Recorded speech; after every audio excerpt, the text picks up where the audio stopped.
Hello everyone. आज का जो हमारा क्वेश्चन होने वाला है उसमें हम आर्टिकल 13 डिस्कस करेंगे कॉन्स्टिट्यूशन का। देखिए, ये जो हमारी सीरीज़ चल रही है बहुत इंपॉर्टेंट है। फंडामेंटल राइट्स चल रहे हैं और कॉन्स्टिट्यूशन चल रहा है। मेनली जो ध्यान में रखते हुए बनाया गया है, एस्पिरेंट्स को ध्यान में रखते हुए बनाए हैं आंसर, क्योंकि एस्पिरेंट्स को प्रॉब्लम कहाँ आती है, मेंस की आंसर राइटिंग में प्रॉब्लम आती है। उनको नॉलेज सब कुछ होती है लेकिन एक आइडिया नहीं मिल पाता कि आंसर हम अपना कैसे लिखें। तो इसी को ध्यान में रखते हुए छोटी सी हेल्प है। मैंने भी अपनी कोचिंग कंप्लीट की है, वहाँ से मैंने उनके मटेरियल से, डायरेक्ट से एंड नोट्स से मिलाकर ये आंसर तैयार किए हैं। चेक भी कराए हैं इन आंसर्स को, जो अप टू डेट उन्होंने बताया था कि हाँ प्रॉपर है ये आंसर। तो इन सबको ध्यान में रखते हुए एस्पिरेंट्स की एक छोटी सी हेल्प है जिसमें आपको मेंस कैसे आंसर लिखने हैं उसका एक आइडिया हो जाए। तो आज जो हम डिस्कस करने वाले हैं वो है आर्टिकल 13 ऑफ कॉन्स्टिट्यूशन। अगर आपने पिछली वीडियो नहीं देखी तो जाकर देख लें, उसमें सीरीज़ वाइज हम चल रहे हैं क्वेश्चन। आज का क्वेश्चन है explain the rule of severability with reference two clause 1 and 2 of article 13 of constitution. UP में 2012 में क्वेश्चन आ चुका है, अलग स्टेट में भी आया है। मैंने मेनली यूपी के लिए टारगेट किया हुआ है इसको, तो इसका हम आंसर लिखने की कोशिश करते हैं। आंसर है article 13 secure the paramountcy of constitution with regards to fundamental right over any other law in case of an inconsistency. Article 13(1) deals with pre-constitutional law, which says all pre-constitutional law which is inconsistent with part 3rd will be void to the extent of inconsistency. तो ये उसी के बारे में बात करता है। ये प्री कॉन्स्टिट्यूशनल लॉ की बात करता है कि कॉन्स्टिट्यूशन एनफोर्स होने से पहले जो लॉ थे वो अगर पार्ट 3rd से इनकन्सिस्टेंस हैं तो उस इनकन्सिस्टेंसी तक वो वॉइड हो जाएंगे। Article 13(1) is prospective in nature, means future effect. Prospective का मीनिंग होता है कि फ्यूचर इफेक्ट होगा इसका। इसके बाद आता है article 13(2) deals with post-constitutional laws, which says the state shall not make any law which takes away or abridges the rights conferred by part 3rd, and if a law made which contravene part 3rd then it will be void to the extent of contravention। ये future के बारे में बात कर रहा है कि जो कॉन्स्टिट्यूशन एनफोर्स होने के बाद स्टेट कोई ऐसा लॉ नहीं बनाए जो कॉन्ट्रावेंशन में हो पार्ट 3rd के। अगर वो ऐसा होता है तो उस कॉन्ट्रावेंशन के एक्सटेंड तक वो वॉइड होगा। तो इसकी शॉर्ट ट्रिक है आर्टिकल 13(1) इनकन्सिस्टेंस की बात करता है प्री कॉन्स्टिट्यूशन लॉ की। आर्टिकल 13(2) कॉन्ट्रावेंशन की बात करता है पोस्ट कॉन्स्टिट्यूशन लॉ की। The term law in Article 13(3) has been given a wider connotation so as to include the following। तो अब यहाँ पर इन्होंने लॉ की एक डेफिनेशन दी है, क्या क्या लॉ के अंदर इंक्लूड होता है। लॉ के बारे में हमने बात तो कल की, स्टेट लॉ नहीं बनाए या बनाएगा तो ये वॉइड हो जाएंगे, लेकिन लॉ में आता क्या क्या है तो वो यहाँ आता है। First of all, permanent laws enacted by parliament और the state legislature. Permanent laws हो गए जो यूनियन ने, स्टेट ने बनाए हों। सेकेंड है temporary laws like ordinance by president and governor, जो ऑर्डिनेंस पास करते हैं प्रेसिडेंट आर्टिकल 123 में और गवर्नर आर्टिकल 213 में, जो ऑर्डिनेंस आते हैं वो भी इसके अंदर आएंगे।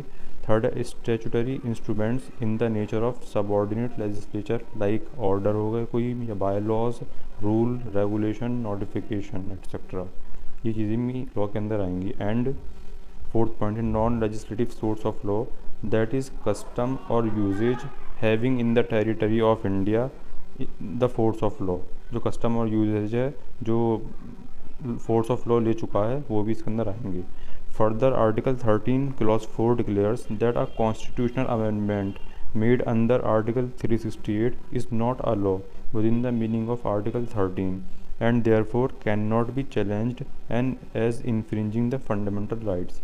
तो इसने ये बात क्लियर की है कि आर्टिकल 13(4) में कॉन्स्टिट्यूशन अमेंडमेंट जो होते हैं आर्टिकल 368 के वो लॉ नहीं माने जाते आर्टिकल 13(4) के, वरना हर अमेंडमेंट चैलेंज हो जाता है इस बेस पर कि फंडामेंटल राइट्स को एम्ब्रिज कर रहा है। The law in contravention with article 13 become inoperative और dormant and it does not become dead. There are 2 doctrines related to it. तो यही है कि आर्टिकल 13 में जो कॉन्ट्रावेंशन करते हैं वो इनऑपरेटिव हो जाते हैं, या और डोरमेंट हो जाते हैं, लेकिन वो डेड नहीं हुए थे लॉ, यानी कि लॉ बिल्कुल ख़त्म हो गया, वो उस टाइम इनऑपरेटिव हो जाते हैं, काम करना बंद कर देते हैं। जब तक वो कॉन्ट्रवेंशन रहती है, जब तक वो इनऑपरेटिव रहते हैं, तो वो कॉन्ट्रवेंशन हटने के बाद वो फिर से अलाइव हो जाते हैं। तो इससे रिलेटेड दो डॉक्ट्रिन है, तो अब हम ये डॉक्ट्रिन बहुत इंपॉर्टेंट है, दोनों ही इन डॉक्ट्रिन को हम डिस्कस करते हैं। तो फर्स्ट डॉक्ट्रिन है doctrine of severability.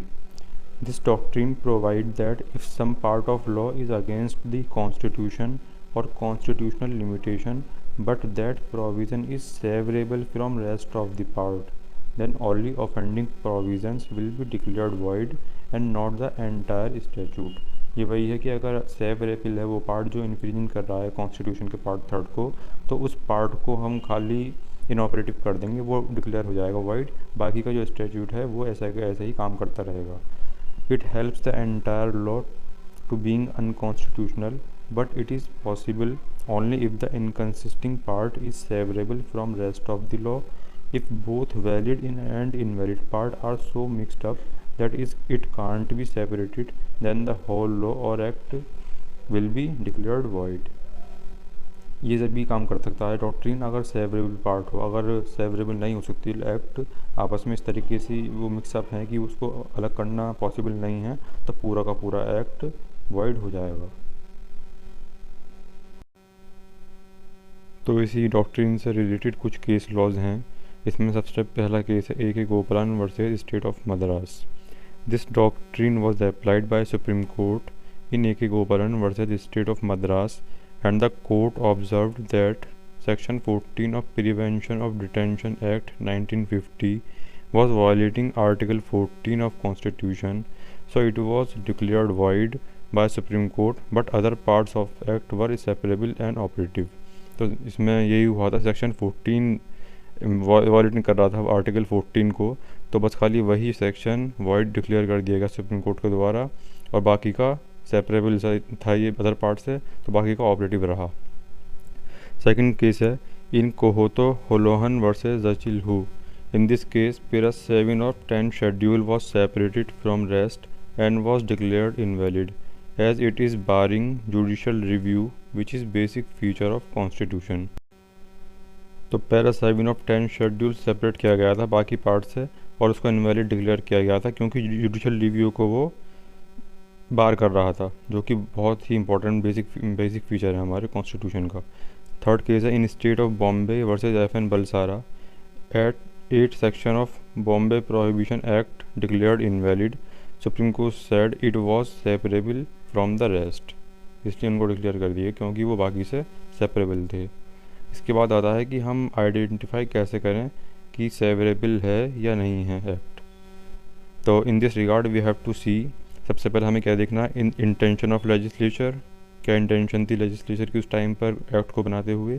Second, if they are so mixed that they can't be separated then it will be considered that entire act be invalid. अगर वो सेपरेट नहीं हो सकते तो पूरा का पूरा एक्ट इनवैलिड हो जाएगा। थर्ड है, if after invalid part is expunged from statute then what remains can't be enforced then whole must be struck down. अगर जो सेपरेट कर हमने इनवैलिड पार्ट को अलग किया, अगर उसके निकलने के बाद इस एक्ट का कोई मीनिंग नहीं रह जाता है या एनफोर्स नहीं हो सकता, तो पूरा का पूरा स्ट्रक डाउन करना पड़ेगा। फोर्थ है, in determining legislative intent on severability it will be legitimate to take into account history of legislation, its object, the title, the preamble etcetera. तो इन सब चीज़ों को, इन सब से एक इंटेंशन पता चलती है लेजिस्लेशन की, ऑब्जेक्ट, टाइटल एंड प्रीएम्बल से, तो इनको अकाउंट में लेना ज़रूरी है। तो doctrine of severability is a tool to uphold the constitutionality of many laws. ठीक है, इसके बाद में डॉक्ट्रिन ऑफ एक्लिप्स आता है। ये दोनों ही डॉक्ट्रिन बहुत ज़्यादा इंपॉर्टेंट हैं, ये सेपरेट क्वेश्चन में भी आ सकते हैं और कई बार आ भी चुके हैं, तो इनको बहुत ध्यान से हमें याद रखने की ज़रूरत है। ये क्वेश्चन जो बनाए जा रहे हैं, रीडिंग तो सिर्फ इसलिए दी जा रही है कि आपको थोड़ा समझ में आ जाए, कुछ लिखा हुआ नहीं आ रहा है या मीनिंग, अदरवाइज़ इसको इस तरीके से कॉपी कर आप आंसर रख सकते हैं। इसके बाद आता है हमारा doctrine of eclipse. According to this doctrine, an existing law which is inconsistent and violates fundamental right shall be inoperative from the date when the Constitution came into force, and such law remains eclipsed and dormant to the extent of such inconsistency as it comes under shadow of fundamental right। तो यही है कि ये dead नहीं करता है law को, ये एक एक्लिप लगा देता है, उसको गिरान लगा देता है कि वो वर्क करना बंद कर देता है वहीं से। It is eclipsed and dormant but not dead, and when this inconsistency और contravention removed it will come back again. वही है कि जब ये कॉन्ट्रावेंशन रिमूव कर दिया जाएगा तो वो दोबारा से अलाइव हो जाएगा लॉ। तो एक तरीके से ये उसको छिपा देता है लॉ को। तो इसके लिए एक केस लॉ है, in Bhikhaji Nayar Dhakras versus state of MP, the CP and Berar motor vehicle amendment act 1947 was challenged for being violative of Article 19(1)(g) as it prohibit business by private person. Only government can do. Supreme Court applied doctrine of eclipse and the provision of such act were made inoperative। तो इसमें यही हुआ था कि उन्होंने private person को prohibit कर दिया था बिज़नेस करने के लिए, गवर्नमेंट की मोनोपोली कर दी थी कि ये वाला बिज़नेस सिर्फ गवर्नमेंट ही कर सकती है।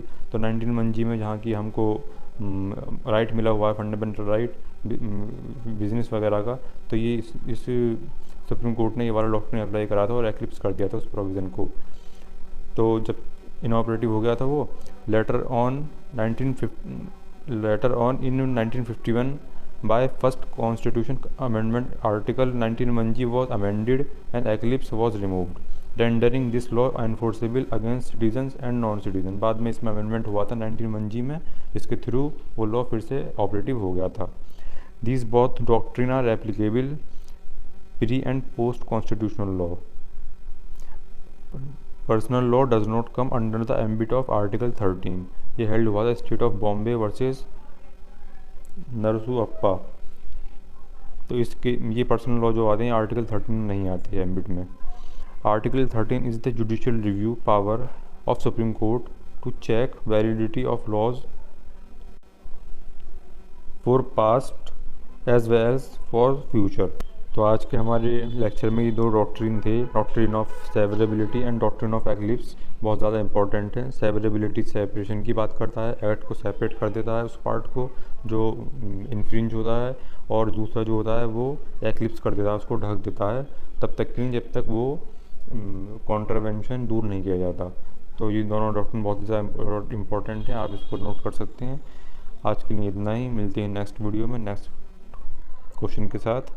और ये वीडियो को अगर आप पसंद आई तो सब्सक्राइब करें, लाइक करें एंड अपने फ्रेंड्स के साथ शेयर करें। Thank you.